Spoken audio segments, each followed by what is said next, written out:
Wash basin پر وضو کرنے کا کیا حکم ہے جبکہ چپلوں پر گلیوں وغیرہ کا کیچڑ اور گندگی لگی ہوتی ہے جو کہ فرش پر بھی لگتی ہے، اور وضو کرتے ہوئے پانی فرش پر بھی گرتا ہے اور کیچڑ اور گندگی والے فرش سے چھینٹے اڑ کر بہت اونچی پہنچ ہے بھائی ان کی سوال کرنے والوں کی۔ دوبارہ سے پڑھ رہا ہوں، میں تو دماغ چکرانے لگا تھا۔ واش بیسن پر وضو کرنے کا کیا حکم ہے جبکہ چپلوں پر گلیوں وغیرہ کا کیچڑ اور گندگی لگی ہوتی ہے، ٹھیک ہے، یعنی کیچڑ لگ گیا آپ کی چپل پہ، پھر کیا ہوا؟ جو کہ فرش پر لگتے، آپ گھر میں آئے وہ اسی کیچڑ کے ساتھ آ گئے، اور وضو کرتے ہوئے پانی فرش پر بھی گرتا ہے، پھر آپ نے اوپر وضو کیا تو پانی فرش پہ گرا، اور کیچڑ اور گندگی والے فرش سے چھینٹے اڑ کر، یعنی جب پانی نیچے گیا تو نیچے کیچڑ اور گندگی جو چپلوں کے ساتھ آئی تھی اس سے ٹکرا کے واپس اوپر آیا، اور پھر پیر اور کپڑوں پر بھی لگا۔ اوئے ہوئے ہوئے، یہ صورتحال ہر گھر اور دفتر میں ہوتی ہے اور لوگ اس کا خیال نہیں کرتے۔ نیز چپلوں کے ساتھ آنے والی کیچڑ اور گندگی میں کچھ ناپاک چیزیں بھی ہو سکتی ہیں کیونکہ گلیوں میں گٹر وغیرہ ابل رہے ہوتے ہیں۔ اتنی ڈیپ میں جانے کی ضرورت نہیں ہے، آپ سیدھا سیدھا وضو کریں اور نماز کے لیے چلے جایا کریں، اور اگر آپ کوئی خاتون ہیں تو بھی وضو کریں، مصلی پہ کھڑی ہو جایا کریں۔ باقی یہ کہ گھر میں کیچڑ والے چپل لانا ویسے غلط ہے، گندگی کا ہے، اس سے ناپاکی کا کوئی تعلق نہیں ہے۔ اس سے زیادہ آپ نے ڈیپتھ میں جا کے غور کیا تو آپ کو تھوڑے دنوں میں نفسیاتی پیشنٹ بن جائیں گے آپ، اور میں نے بڑے بڑے طہارت کے مسائل میں لوگوں کو پاگل ہوتے ہوئے دیکھا ہے۔ تو میں بھی ہونے لگا تھا، لیکن میں ایک دم اپنے اوپر قابو پایا، الحمدللہ اللہ نے مجھے بچا لیا۔ بھی یہ سوال جب میں نے پڑھا تو ہونے لگا تھا میں، تو اتنی نہیں زیادہ کہ جایا کریں کہ وہاں سے پانی چھینٹوں پہ نیچے گرا تو پھر کیچڑ، یہاں سے کیچڑ والا پانی ریورس ہو کے اوپر آیا، تو چونکہ اس میں باہر سے گندگی بھی آ چکی ہو سکتی ہے، ہو سکتا ہے کسی کتے نے پیشاب کیا ہو تو وہ کیچڑ آپ کے کیچڑ میں ملا ہو تو پھر وہ چپلوں سے ملا ہو۔ اتنی زیادہ گہرائی میں جانے کی قطعاً ضرورت نہیں ہے، شریعت میں ناجائز ہے اتنی طہارت کے معاملے میں اتنا وہمی بننا۔ تو آپ واش بیسن پہ وضو کریں اور وضو کر کے نماز پڑھ لیا کریں۔ باقی یہ الگ سے ایک چیز ہے کہ کیچڑ والے چپل کارپٹ پہ یا گھر میں لانا ویسے ایک نفاست کے خلاف ہے، اس میں ویسے ہی احتیاط کرنی چاہیے۔ کیا اٹیچ باتھ روم میں وضو کی دعائیں پڑھ سکتے ہیں؟ اٹیچ باتھ روم میں وضو کی دعائیں نہ پڑھیں تو اچھا ہے، ویسے بھی وضو میں کوئی لمبی چوڑی دعائیں نہیں ہیں، صرف ایک ہی دعا ہے، اللہم اغفر لی ذنبی ووسع لی فی داری وبارک لی فی رزقی۔ اس کے علاوہ جو لمبی چوڑی دعائیں ہیں نا وضو میں، ہاتھ دھوتے ہوئے یہ، منہ دھوتے ہوئے یہ، قلی کرتے ہوئے یہ کسی بھی مستند روایات سے، حدیث سے ثابت نہیں ہے۔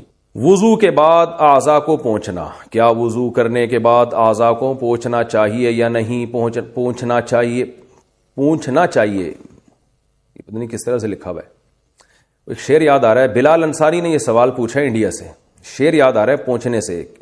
ہم نے 9th کلاس میں تھے تو ہمارے ٹیچر نے شعر سنایا تھا، ان کے دستے نازک کے لیے بھیجی تھی جو پونچھی، خبر پہنچی تو یہ پہنچی کہ پونچھی نہیں پہنچی۔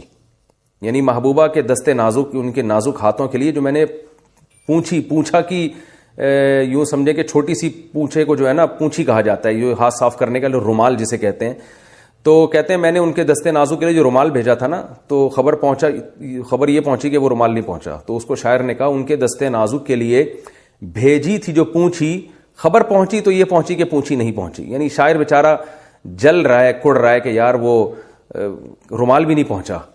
تو سوچو، یعنی اس زمانے میں رومال نہ پہنچنے پر اتنی تکلیف ہوا کرتی تھی، اور محبوبہ تک رومال پہنچانا بہت مشکل ہوتا تھا۔ آج تو بندہ آرام سے پہنچ جاتا ہے محبوبہ تک، تو اس زمانے میں اتنے فاصلے تھے کہ محبوبہ کو آپ رومال پہنچانا آپ کے لیے مشکل تھا، تو لو لیٹر کون پہنچائے گا اور خود کیسے پہنچے گا؟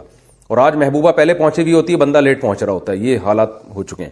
کیا وضو کے بعد اعضاء کو پونچھنا چاہیے یا نہیں پونچھنا چاہیے؟ دونوں طریقے حدیث سے ثابت ہیں، پونچھنا بھی ثابت ہے اور نہ پونچھنا بھی ثابت ہے۔ تو بعض علماء کہتے ہیں نہ پونچھنا زیادہ بہتر ہے، اس میں وضو کے آثار دیر تک رہتے ہیں، یعنی وضو کی تازگی زیادہ دیر تک رہتی ہے، لیکن جائز ہے۔ بہرحال الجھن ہوتی ہے بعض دفعہ، نماز میں دل نہیں لگتا، پانی ٹپک رہا ہوتا ہے، تو پونچھ بھی سکتے ہیں، کوئی اتنا بڑا ایشو نہیں ہے۔ تیسری اور چوتھی رکعت میں قراءت کتنی کی جائے؟ فرض نماز اکیلے پڑھی جا رہی ہو تو تیسری اور چوتھی رکعت میں سورہ فاتحہ کے بعد کوئی سورت پڑھی جائے گی یا نہیں پڑھی جائے گی؟ نظام الدین انڈیا سے، نہیں پڑھی جائے گی۔ کسی نے پڑھ لی تو یہ بھی جائز ہے، گناہ نہیں ہے، اور سجدہ سہو واجب نہیں ہوتا، لیکن بہتر یہی ہے کہ سورہ فاتحہ کے بعد رکوع کر لے، کیونکہ فرض کی تیسری اور چوتھی رکعت بس سورہ فاتحہ، اس کے بعد نہیں ہے۔ وضو میں دانت سے خون آئے تو کیا حکم ہے؟ وضو کے دوران دانتوں سے خون نکلتا ہو تو وضو ہوگا یا نہیں؟ نیز عام حالات میں دانت سے خون نکلے تو اسے نگلنا حرام ہوگا یا نہیں؟ محمد شہباز انڈیا سے۔ دیکھیے وضو کے دوران اگر دانت سے خون نکل آیا تو ہلکا سا خون ہے تو کوئی فرق نہیں پڑتا اس سے، لیکن اتنا خون ہے کہ تھوک پہ غالب آ گیا، یعنی آپ نے جب تھوک پھینکا تو اس میں سرخی زیادہ ہو تھوک کم ہو، سرخ پنا زیادہ آ جائے تو وضو ٹوٹ جائے گا، پھر اس کو یوں سمجھا جائے گا جیسے خون نکل کے بہہ گیا ہے، اور ایسے خون کو نگلنا بھی حرام ہے کیونکہ بہتا ہوا خون ہے۔ اور اگر اس سے کم ہے تو پھر وہ ناپاکی کے حکم میں نہیں ہے، نہ تو اس سے نکلنے سے وضو ٹوٹے گا، نہ وہ حلق میں جانے سے حرام ہونے کا حرام کہا جائے گا اس کو، لیکن وہ حلق میں جاتا نہیں ہے، اتنا تھوڑا ہوتا ہے، جاتا اکثر جبھی ہے جب زیادہ نکل جائے وہ۔ پانی میں ٹینکی میں سانپ ملے تو کیا کریں؟ اگر پانی کی ٹینکی میں سانپ پایا جائے تو کیا حکم ہے؟ احمد گل ساؤتھ کوریا سے۔ دیکھیں اگر مائع کثیر ہے، بہت زیادہ پانی ہے، بہت بڑا تالاب ہے، تقریباً 100 مربع گز، آپ ایک اندازہ انچ ٹیپ سے ناپنا شروع کر دیں، اسکوائر فٹ 100 اسکوائر فٹ جسے آپ کہتے ہیں، اسکوائر فٹ نہیں سوری گز تقریباً شرعی گز جو ہے تقریباً 3 فٹ کے برابر ہوتا ہے، تو اس میں اگر آپ کو یہ اتنا پانی ہے تو وہ تو نجاست گرنے سے ناپاک نہیں ہوتا جب تک کہ پانی کا رنگ بو اور مذاق تبدیل نہ ہو جائے۔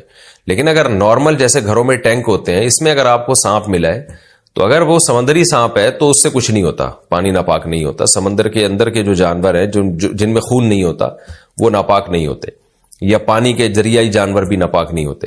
لیکن اگر خشکی کا سانپ ہے، جیسے کہ عام طور پر گھروں میں جو ٹینک میں پانی جو سانپ جاتے ہیں وہ خشکی کے ہی سانپ ہوتے ہیں، تو اس میں چونکہ بہتا ہوا خون ہوتا ہے، لہذا اگر وہ مر جائے تو پانی ناپاک ہو جائے گا، پوری ٹینکی آپ کو خالی کرنی پڑے گی، سانپ بھی نکالیں اور ٹینکی بھی دھوئیں۔ اچھا اس میں کیا طریقہ ہے دھونے کا؟ دیواریں میں پانی بہا دیں ایک دفعہ اور نیچے سے پانی نکال دیں۔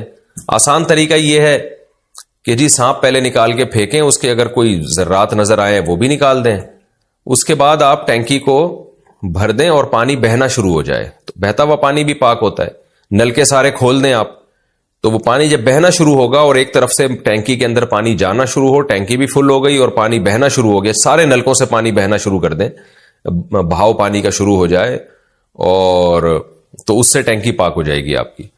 اچھا بعض دفعہ یہ بھی ہوتا ہے، اسی میں یہ بھی ایڈ کر دوں کہ آپ نے دیکھا ٹینکی کے اندر سانپ مرا پڑا ہوا ہے، اب پتہ ہی نہیں ہے سالا مرا کب ہے، تو اسی سے وضو کرتے رہے ہیں، تو کتنے ٹائم کی نماز لوٹائیں گے؟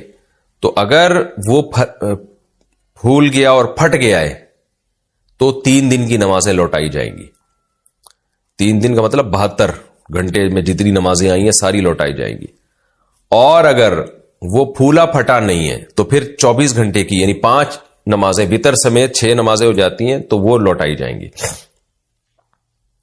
وضو میں ناک اور پاؤں دھونے کا طریقہ، ہمارے ایک ساتھی کا کہنا ہے کہ وضو میں ناک اور پاؤں دھوتے وقت بائیں ہاتھ سے دھونا چاہیے، کیا یہ صحیح ہے؟ افتخار احمد انڈیا سے۔